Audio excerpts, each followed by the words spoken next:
আসসালামু আলাইকুম। সবাইকে স্বাগত জানাচ্ছি। আমি নাসরুল ইসলাম তন্ময়। শুরুতে বিআরবি কেবল সংবাদ শিরোনাম। বাংলাদেশের সর্বশেষ গুরুত্বপূর্ণ আপডেট সংবাদে আপনাকে স্বাগত। শুরুতেই সংবাদ শিরোনাম, পরে বিস্তারিত। শুরুতেই জানিয়ে দিব, চট্টগ্রামে দুই কলেজের শিক্ষার্থীদের মধ্যে ব্যাপক সংঘর্ষ। চট্টগ্রাম নগরের ওমরগনি এমইএস কলেজ এবং ইস্পাহানী পাবলিক স্কুল অ্যান্ড কলেজের শিক্ষার্থীদের মধ্যে সংঘর্ষের ঘটনা ঘটেছে। এ সময় দুই পক্ষ ইটপাটকেল নিক্ষেপ করে পরিস্থিতি নিয়ন্ত্রণে পুলিশ ও সেনাবাহিনী অবস্থান নিয়েছে। এলাকায় উত্তেজনাকর পরিস্থিতি বিরাজ করছে। এরপর জানিয়ে দিব, রককাটা নিয়ে ঢাবি শিবির সেক্রেটারির জবাব। রককাটা অভিযোগ নিয়ে মুখ খুললেন ঢাকা বিশ্ববিদ্যালয়ের ঢাবি শাখা ছাত্র শিবিরের সেক্রেটারি এস.এম. ফরহাদ। আর ২৬শে সেপ্টেম্বর দুপুর ৩টার দিকে ঢাবির টিএসসিতে সাংবাদিকদের সঙ্গে আলাপকালে সব কথা বলেন তিনি। এবারে জানাবো, আমি নির্বাচন করব না বললেন ডক্টর ইউনূস। বর্তমান যুক্তরাষ্ট্রে অবস্থান করছেন বাংলাদেশের অন্তর্বর্তীকালীন সরকারের প্রধান উপদেষ্টা ডক্টর মোহাম্মদ ইউনূস। উদ্দেশ্য, জাতিসংঘের সাধারণ পরিষদ অধিবেশনে যোগদান। এই অধিবেশনের ফাঁকে তিনি বিশ্ব নেতাদের সঙ্গে বৈঠক করেছেন, যোগদান করেছেন নানান অনুষ্ঠানেও। অনুষ্ঠানের এক পর্যায়ে সাংবাদিকেরা ডক্টর ইউনূসের কাছে জিজ্ঞেস করেন, আপনি কি নির্বাচন করবেন আগামীতে? জবাবে ডক্টর ইউনূস বলেন, আমি নির্বাচন করব না। এবারে জানাবো, রাতের বেলা না ঘুমিয়ে ছাত্রীদের আপত্তিকর ছবি এবং ভিডিও পাঠাতেন রাবি শিক্ষক মনিরুদ্দিন। রাজশাহী বিশ্ববিদ্যালয় রাবি চারুকলা অনুষদের গ্রাফিক ডিজাইন, কারুশিল্প এবং শিল্পকলার ইতিহাস বিভাগের সহযোগী অধ্যাপক ডক্টর মনিরুদ্দিন আহমেদের বিরুদ্ধে যৌন হয়রানি, ক্লাস পরীক্ষা ও খাতা দেখায় অনিয়ম, শিক্ষার্থীদের ফেল করানোর ভয় দেখিয়ে তাদেরকে শারীরিক নির্যাতন ইত্যাদি অভিযোগ উঠেছে। গভীর রাতে নারী শিক্ষার্থীদের ভিডিও কল এবং মেসেজ দিয়ে বিরক্ত করতেন এবং অশালীন ছবি ও ভিডিও পাঠানোর কিছু ডকুমেন্টস প্রতিবেদকের হাতে এসেছে। এ বিষয়ে গুরুত্বপূর্ণ সংবাদ জানাবো বন্ধুরা, সঙ্গেই থাকুন। এবারে জানাবো, আওয়ামী লীগকে ১০ বছর নির্বাচন থেকে দূরে রাখা নিয়ে হানিফের বিবৃতি। সম্প্রতি সময়ে নির্বাচন ব্যবস্থা সংস্কার কমিশনের প্রধান বদিউল আলম মজুমদারের দেয়া বক্তব্য এবং আওয়ামী লীগকে রাজনীতি থেকে ১০ বছর দূরে রাখার বিষয়ে তীব্র নিন্দা জানিয়ে বিবৃতি দিয়েছেন আওয়ামী লীগের যুগ্ম সাধারণ সম্পাদক মাহবুল আলম হানিফ। এবং সর্বশেষ জানিয়ে দিব, প্রথম চালান ভারত গেল 18 টন ইলিশ। অবশেষে ভারতে গেল বাংলাদেশি রূপালী ইলিশ। ২,৪২০ মেট্রিক টন ইলিশ রপ্তানির প্রথম চালান ভারতে গেল 18 মেট্রিক টন 18,০০০ কেজি ইলিশ মাছ। এগুলো ৬টি ট্রাকে করে পৌঁছেছে বেনাপোল বন্দরে। পরে ওই মাছের মান পরীক্ষার পর আজ বৃহস্পতিবার বেলা ৩টার দিকে দেয়া হয় ভারতে যার অনুমতি। প্রতি কেজি মাছের রপ্তানি মূল্য পড়ছে $10 মার্কিন, যা বাংলাদেশি টাকায় পড়েছে প্রায় ১২০০ টাকা করে। প্রিয় দর্শক, এর আগে ২৪শে সেপ্টেম্বর ৪৯ জন রপ্তানিকারককে ২,৪২০ টন ইলিশ রপ্তানির ছাড়পত্র দেয় বাংলাদেশ সরকার। এতক্ষণ শুনছিলেন সংবাদ শিরোনাম, এবারে বিস্তারিত। তবে তার আগে বন্ধুরা, অনুরোধ থাকবে এই সংবাদটিতে একটি লাইক দিন। এই চ্যানেলে আপনি নতুন হয়ে থাকলে আমাদের সংবাদটি দেখতে দেখতে চ্যানেলটি সাবস্ক্রাইব করে রাখুন। কমেন্ট করে আপনার মূল্যবান মতামত জানিয়ে দিন বন্ধুরা, আপনি বিশ্বের কোন দেশ থেকে বা বাংলাদেশের কোন স্থান থেকে আমাদের সংবাদটি দেখছেন এবং শুনছেন। এবারে বিস্তারিত।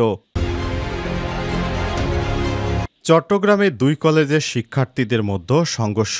চট্টগ্রাম নগরের ওমরগনি এমইএস কলেজ এবং ইস্পাহানী পাবলিক স্কুল অ্যান্ড কলেজের শিক্ষার্থীদের মধ্যে সংঘর্ষের ঘটনা ঘটেছে। এ সময় দুই পক্ষ ইটপাটকেল নিক্ষেপ করে পরিস্থিতি নিয়ন্ত্রণে সেনাবাহিনী এবং পুলিশ সদস্যরা কাজ করছে। আজ বৃহস্পতিবার ২৬শে সেপ্টেম্বর দুপুর ১২টার দিকে নগরের জাকির হোসেন সড়কে দুই প্রতিষ্ঠানের ক্যাম্পাস চত্বরে এই ঘটনা ঘটে। দুটি শিক্ষা প্রতিষ্ঠানই পাশাপাশি। প্রত্যক্ষদর্শী কয়েকজন শিক্ষার্থীদের সঙ্গে কথা বলে জানা গেছে, কলেজ মাঠে এমইএস কলেজের কয়েকজন শিক্ষার্থী ক্রিকেট খেলছিলেন। এ সময় তাদের ছোড়া একটি বল গিয়ে ইস্পাহানী কলেজের এক ছাত্রীর গায়ে পড়ে।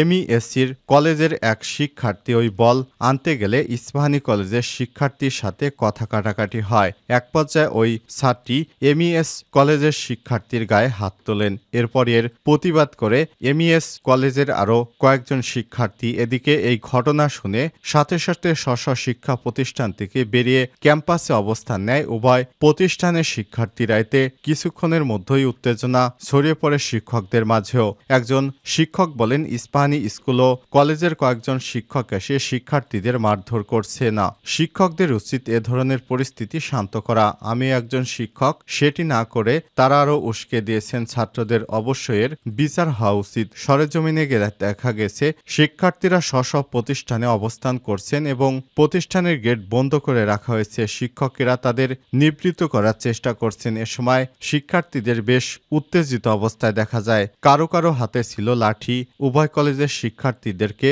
বিচার চেয়ে স্লোগান দিতে দেখা যায়। তাদের মাঝখানে পুলিশ এবং সেনাবাহিনীর সতর্ক অবস্থানে রয়েছে। উল্লেখ্য, এর আগেও বিভিন্ন সময় তুচ্ছ ঘটনাকে কেন্দ্র করে দুই কলেজের শিক্ষার্থীদের মধ্যে মারামারির বেশ কয়েকটি ঘটনাও ঘটেছে। রক কাটা নিয়ে ঢাবি শিবির সেক্রেটারির জবাব।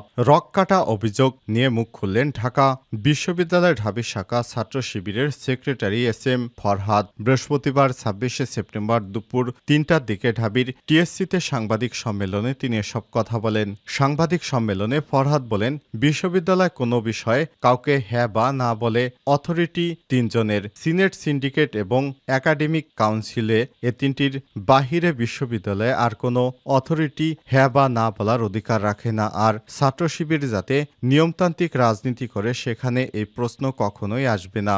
রক কাটা অভিযোগের বিষয়ে সাংবাদিকদের এক প্রশ্নের জবাবে সেক্রেটারি বলেন, এটা আমি সহজ করে বলি, আপনি রক কাটা লিখে গুগলে সার্চ করেন, দেখবেন সবগুলো ক্রাইমই ছাত্রলীগের নামে। সেখানে শিবির নামে কোনো ডকুমেন্টস পাবেন না। এ নামটা অর্থাৎ রক কাটা আপনাদের সঙ্গে এত জড়িত কেন? এমন প্রশ্নের জবাবে তিনি বলেন, এটা খুবই স্বাভাবিক বিষয়। ফ্যাসিস্টরা যখন একটা ব্যাপারকে রিপিটলি এস্টাবলিশ করতে চাইবে, যেখানে আপনি কথা বললেও আপনাকে ট্যাগ দিয়ে মেরে ফেলবে, আপনি এখানে একটা বয়ান এস্টাবলিশ করবেন, এটা খুবই স্বাভাবিক। এখানে রক কাটার বিষয়টা প্রত্যেকটা উপাদান হেল্প করছে। সুতরাং বিগত সময়ে যারা এই ফ্যাসিস্ট আওয়ামী লীগ সরকারের বিরুদ্ধে কথা বলেছে তাদেরকেই বিভিন্ন প্রকার নামে বেনামে তাদের উপর নানা অপবাদ দিয়েছে ছাত্রলীগ, এবং তারা এসব অপবাদ দিয়ে অন্য দলকে আর দাঁড়াতে দেয়নি। বিগত আওয়ামী লীগ সরকার আমলে সবচেয়ে বেশি জামাত শিবির ও ইসলামী আন্দোলন বাংলাদেশ এর লোকজনকে সবচেয়ে বেশি হত্যা করেছে।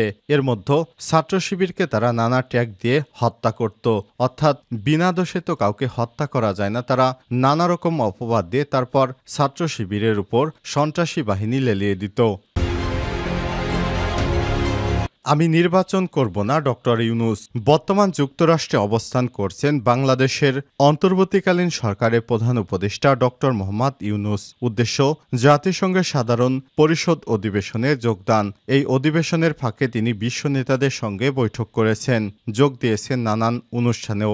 স্থানীয় সময় আজ মঙ্গলবার এমন একটি অনুষ্ঠানে অংশ নেন ডক্টর ইউনূস। অনুষ্ঠানটির নাম ক্লাইমেট ফরওয়ার্ড। আয়োজক মার্কিন সংবাদ মাধ্যম নিউ ইয়র্ক টাইমস, যেখানে দীর্ঘ 25 মিনিট কথা বলেন এই নোবেল বিজয়ী অর্থনীতিবিদ। কথা প্রসঙ্গে তিনি উঠে আসে বাংলাদেশের নির্বাচনের বিষয়, বাদ যায়নি গণঅভ্যুত্থান সাবেক প্রধানমন্ত্রী শেখ হাসিনার বিচারের বিষয়েও। অনুষ্ঠান শেষ দিকে সঞ্চালক ডক্টর ইউনূসের কাছে জানতে চান তার নিজের নির্বাচন করার কোনো সম্ভাবনা আছে কি।